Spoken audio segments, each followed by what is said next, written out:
I want you to think about the best advice you've ever been given. Just think about it. Most of us have something that someone's told us along the way that we've remembered. So for me, one of those pieces of advice, when I first started into ministry, I was 21 years old. We moved across the country to live in Oregon, which I had never lived anywhere close to Oregon, to do college ministry at Oregon State University. And the ministry had completely died. We were charged with restarting a college ministry on this large secular campus. And in the first year, as you can imagine, was not incredibly encouraging. Right? It did not go really well, and we got through the first year, and I remember just thinking, I don't know if I'm cut out for this. I don't know if this will ever work. I really felt like a failure. And so at the end of the year, they gathered all the campus ministers in the Northwest in our little region, and we did a retreat together, and we're at the beach, Camden Beach in Oregon, and my boss, who lives in Vancouver, Washington, who I only see once a year, so he doesn't really know what's going on in my own ministry, but he takes me for a walk on the beach, and I'm just telling, Wes, I just feel like a failure. It's been a hard year. I don't think this is going anywhere. And Wes said, well, let me ask you this. If you could feel like a failure for the first 10 years of your ministry, but then you took what you learned and you were successful for the rest of your career, would you take that trade? I said, yes, I would. Absolutely. And he's like, what are you complaining about? Right? And what he's trying to get me to see is that failure is going to be a part of our story, but failure doesn't have to be final.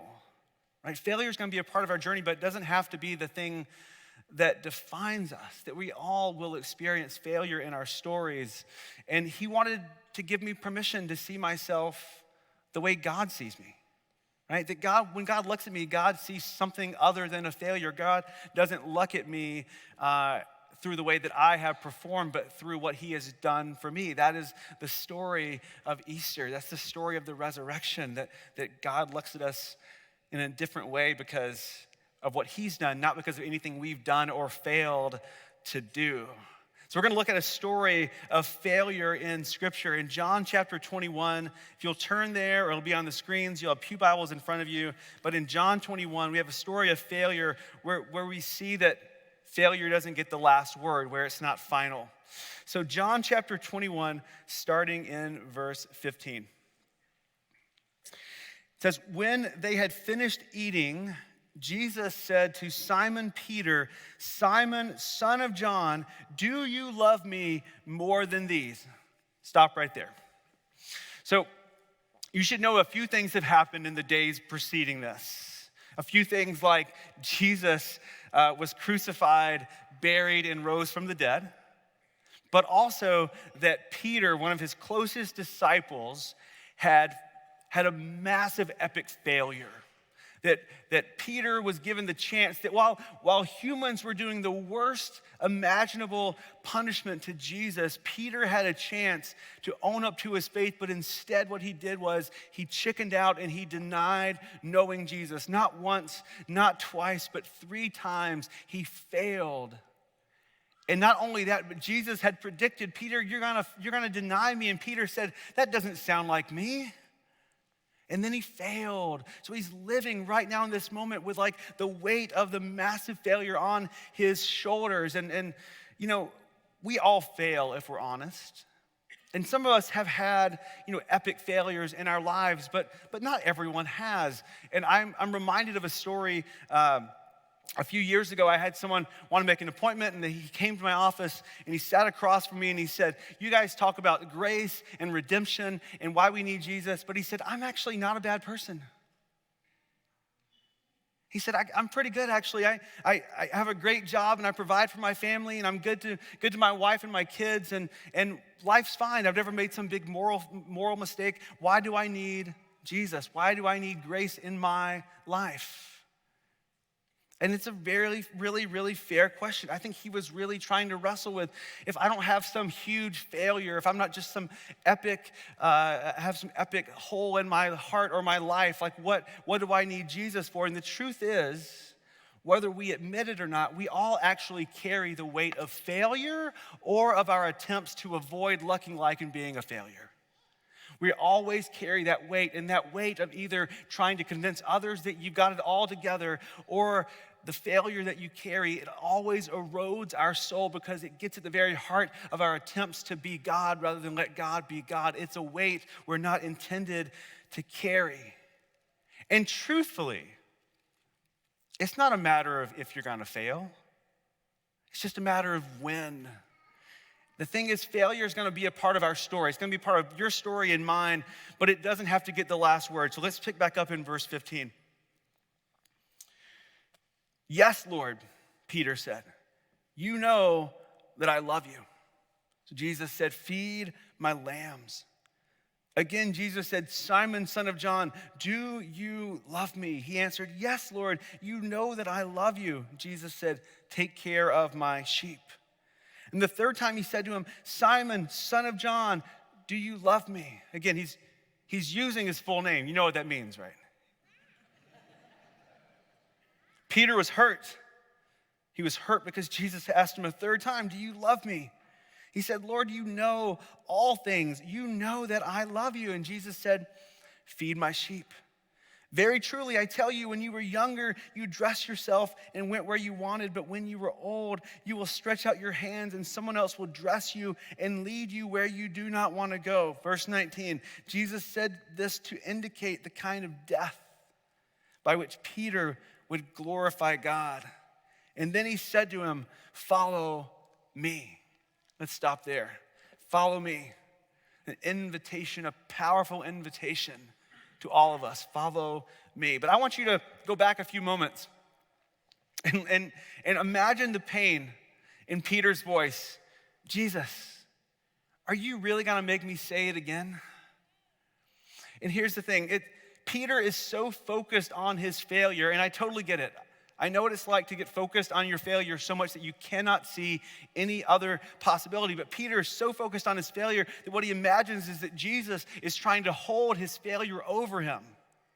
That's not what Jesus is doing at all. See, Jesus isn't interested in taking our worst moments and holding them over us that we might sit in them longer than we need to. It's because Jesus imagines something better for us that we cannot yet imagine for ourselves because we're so focused on our failure. So let's be honest, Peter is an utter failure by anyone's standards. And yet that's not how Jesus sees him. He doesn't see him as a failure. He sees something else that's possible that no one else can yet see, especially Peter. Like, does anyone else have failures in your life that affect the way you see yourself, that you can't see what's possible because you're so focused on your failure? I'll tell you a big one and then some small ones.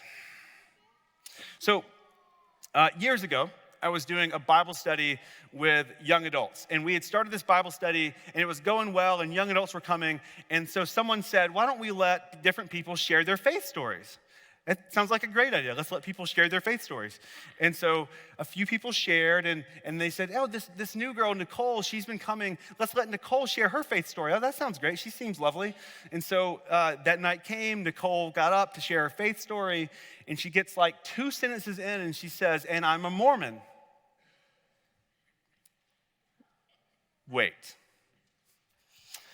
Okay, no, I'm not going to knock on Mormons. I'm not judging Mormons here, but fundamentally, Mormons and Christians do not believe the same things about Jesus, right? So that's a problem at a Christian Bible study that a church is putting on.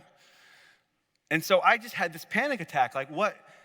Do I interrupt her and just move on for like, hey, Nicole, that's not really what we believe? Or do I just let her tell her story and then give like an addendum at the end, like follow up and say like, well, that was lovely.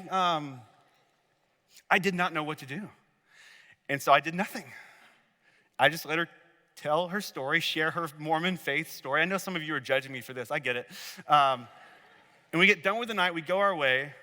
Again, there's like 40, 50 young adults in this Bible study.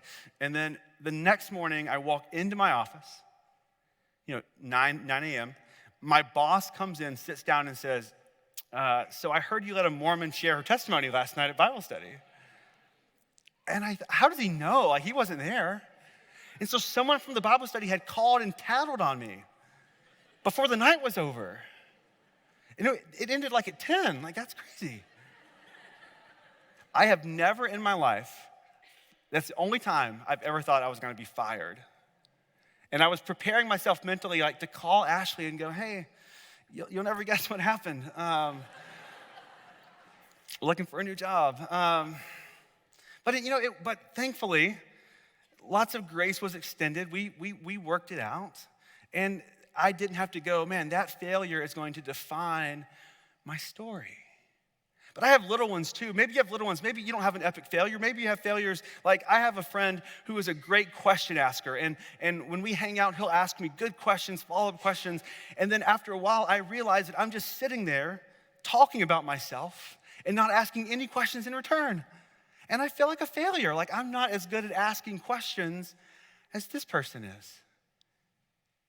There are moments where I know that I should speak up and say something, and I choose, because it's easier and safer, to not speak up and say something. And I feel guilty. I feel like a failure after.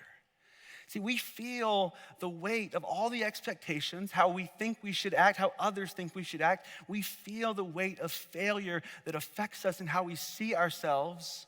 And it's hard to imagine a different way when we're so caught up in our failures. Even if it's a small failure in the moment, it starts to subtly define how we see ourselves, how we hold ourselves in the world.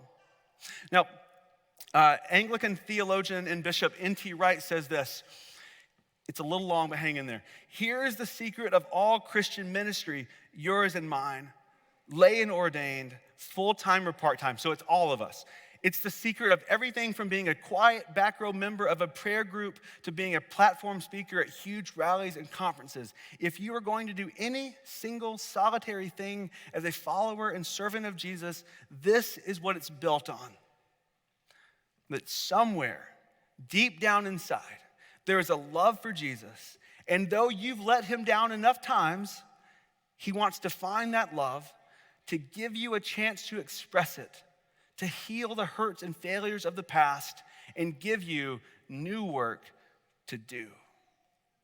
See, the beauty in this story is that we've all failed, and that is not the way that God sees you. We've all failed. That is not the way that God sees you. See, Peter sees himself through the lens of his failure, and his failure seems final, like it defines him. It will define him forever. That's not how Jesus sees him. We see that Jesus sees Peter not as a failure, but as called. That's why he asks him 3 times, do you love me? Why? Peter denied Jesus 3 times. It's really straightforward, actually. Jesus asked the question 3 times in return. Peter denied him 3 times. Jesus says, do you love me? Do you love me? Do you love me? Why? To show him that no failure will ever stand in the way of how Jesus sees him and the life he has for him, the life he's called him to. In fact, we already know how Jesus sees Peter. In Matthew 16:18, he says this, he's talking to Peter, I tell you, you are Peter, and on this rock, Peter means rock, by the way, I will build my church, and the gates of Hades will not overcome it. Failure has not changed the way Jesus sees Peter.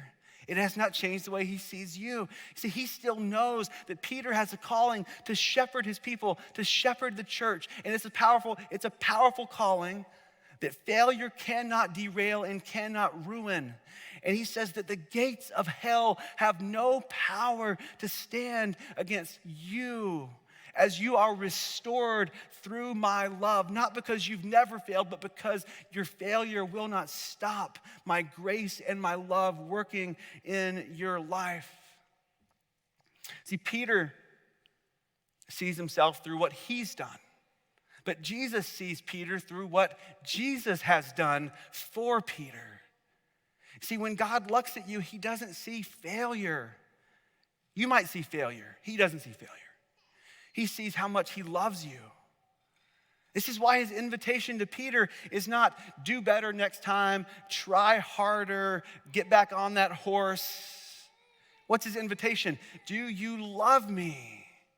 Will you be in relationship? Will you accept my grace that restores all things in spite of your failures? Like ever since the Easter, we've been talking about the power of the resurrection in the lives of the early church. The power of the resurrection was love. A love so strong and so big and so powerful that it went to the depths of our brokenness and could never stop the calling that God has for our lives. Romans 11:29 says that God's gifts and his call are irrevocable. And we discover that irrevocable call in spite of our failures when we discover the love of Christ. Peter is restored through love. It's the same love that Jesus is offering to you and to me. That God might move you from your failure to a life of calling and purpose with Jesus, a life of hope every single day. I want to just invite you this morning, really simply, where do you need to let go of failure? Where do you need to let go of failure? Because I know for many of us, there might be some big thing that you've done. I can't believe I acted so stupidly and it's haunting my life. But some of us, it's just that perpetual feeling that we might never measure up. Where do you need to let go of failure so that it doesn't define you, so you don't see yourself through the lens of failure? And where do you need to hold on to God's grace, that it actually might be the thing that you know, regardless of how much you've messed up, that how God sees you is through the lens of his love. He sees you through grace. He sees you and desires a relationship with you that he might use your life for his glory in the world. Your failure will not define you when the love of Christ defines you. Failure does not have to be final. Let go of it and hold on to God's grace. One of the things I love about the post-resurrection stories that we've been looking at is, and I'm greatly encouraged by this, that Jesus uses doubters and failures and skeptics and those who are running the wrong direction to spread his love in the world. He calls them onto mission. And here's the thing, he calls us onto mission. He calls us to be his church in the world in spite of our failures because of what he has done for us. The beautiful calling of the church is not to be perfect, happy, always like saccharine smile, everything's great people. The calling of the church is to bring our broken selves to Jesus, that he might use us, that we could show the world a picture of grace and beauty and restoration and redemption that would not be possible on any of our own strengths, but it's possible through the redemption that Christ gives us. We're called to be the church with Jesus. And when we're with Jesus, failure never gets the last word. Hey, I want to call the band up to lead us in our closing song. And then as they're coming up, I want to leave you with one final image. So many of us have, smells or sights or sounds or places or people that they just bring something back for us, right? Like whenever you experience this smell or this meal, it reminds you of someone or an experience or a location. That's part of our stories. For Peter, just days earlier, he had been standing around a charcoal fire and he failed epically. He denied Jesus 3 times. So at that point, the scent of charcoal had to remind him that he was a failure. But just days later, he's gathered around another charcoal fire. They're making breakfast on the beach. And Jesus offers him restoration. And so now, the smell of charcoal is not the smell of failure, it's the smell of Jesus' grace. And here's my hope for you. Anytime you experience failure in your life, anytime you remember failure or experience failure or fear failure, that you would instead be reminded of the grace of Jesus. That we would learn as a people to let go of our failures and to hold on to the grace of Christ. Amen.